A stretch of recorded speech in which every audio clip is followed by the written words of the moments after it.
कक्षा 9 के सामाजिक के बहुविकल्पीय प्रश्न। प्रत्येक क्वेश्चन 1 अंक का होता है। आपके 20 बहुविकल्पीय प्रश्न आते हैं। पहला क्वेश्चन है, फ्रांस की क्रांति कब प्रारंभ हुई थी? तो आपको 4 बहुविकल्पीय हैं। इसमें आपका सी वाला 1789 में फ्रांस की क्रांति हुई थी। दूसरा क्वेश्चन है, प्रथम विश्व युद्ध किस वर्ष समाप्त हुआ था?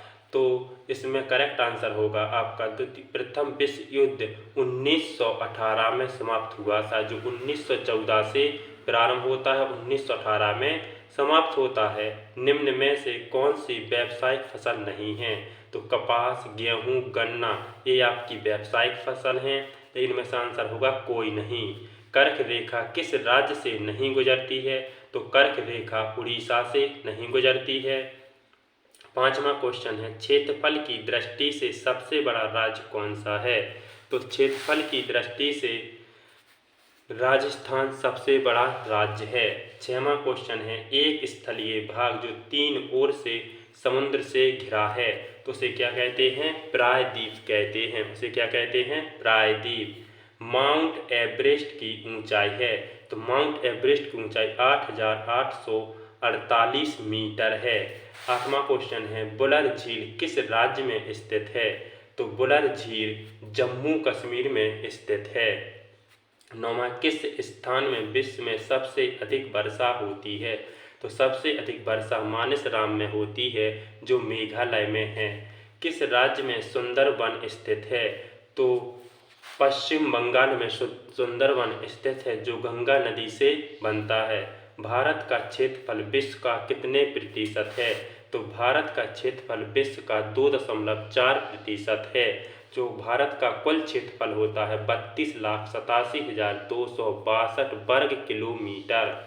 संविधान सभा का गठन किस वर्ष किया गया था? संविधान सभा का गठन 1946 ईस्वी में किया गया था। आपका करेक्ट आंसर होगा बी। संविधान सभा के स्थायी अध्यक्ष कौन थे? तो संविधान सभा के स्थायी अध्यक्ष डॉक्टर राजेंद्र प्रसाद थे और डॉक्टर सच्चिदानंद अस्थायी अध्यक्ष थे।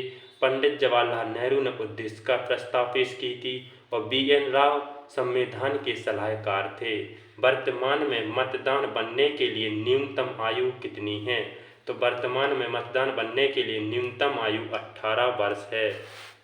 15वां क्वेश्चन है, निम्न में कौन सरकार का प्रमुख होता है? तो इसमें प्रधानमंत्री सरकार का प्रमुख होता है। 16वां क्वेश्चन है, वर्तमान में भारत के संविधान में कितने मौलिक अधिकार हैं? तो वर्तमान में पहले थे 7 लेकिन वर्तमान में 6 मौलिक अधिकार हैं। पालमपुर गांव की मुख्य क्रिया क्या है? तो पालमपुर गांव की मुख्य क्रिया है कृषि। मत्स्य पालन किस क्षेत्र के अंतर्गत आता है? तो मत्स्य पालन प्राथमिक क्षेत्र के अंतर्गत आता है। भारत में सबसे भयानक अकाल वर्ष कौन सा था? तो 1943 भारत का अकाल वर्ष था। फिर आता है 20वां क्वेश्चन, वर्ष 2011-12 के अनुसार भारत में निर्धनता का अनुपात कितना था? तो 22% निर्धनता का अनुपात था। इसके बाद आते हैं 5 क्वेश्चन आते हैं अति लघु, जो प्रत्येक क्वेश्चन 2 अंक का होता है। इसमें आता है दांते कौन था? तो दांते एक दार्शनिक था। 22वां क्वेश्चन आता है, प्रथम विश्व युद्ध कब से कब तक चला? तो प्रथम विश्व युद्ध 1914 से 1918 तक चला। इसके बाद 23वां क्वेश्चन आता है, भारत के 2 पड़ोसी देश के नाम लिखो। तो भारत के 7 स्थलीय सीमा बनाते हैं पड़ोसी देश। इसमें अफगानिस्तान, पाकिस्तान, चीन, नेपाल, भूटान, म्यांमार और बांग्लादेश है। तो अपन को 2 लिखना है तो किसी का भी 2 के नाम लिख सकते हैं। बांगर क्या होता है? तो बांगर उसे कहते हैं जो नदियों के द्वारा मैदानी क्षेत्रों में मिट्टी का बह के आती, उसे बांगर कहते हैं। 25वां क्वेश्चन है, संसद का उच्च सदन एवं निम्न सदन किसे कहते हैं? तो संसद के उच्च सदन को राज्यसभा को कहते हैं, निम्न सदन लोकसभा को कहते हैं। जो भारत में लोकसभा की सीटें कितनी हैं? 545 पर चुनाव होता है और प्रेजेंट में 550 हैं। राज्यसभा की सीटें 250 हैं, 245 पर चुनाव होता है। इसके बाद लघु उत्तरीय प्रश्न। लघु उत्तरीय प्रश्न में आता है लोकसभा का सदस्य बनने के लिए योग्यताओं पर टिप्पणी लिखिए। फिर आपका 27वां क्वेश्चन आता है भारतीय संविधान में कितने मौलिक अधिकार हैं, उनके नाम लिखो। फिर आता है प्रायद्वीपीय भारत में नहर बनाना कठिन है, क्यों? 2 कारण लिखिए। आपका 30वां क्वेश्चन आता है शिक्षित माता पिता अपने बच्चों की शिक्षा पर भारी निवेश क्यों करते हैं।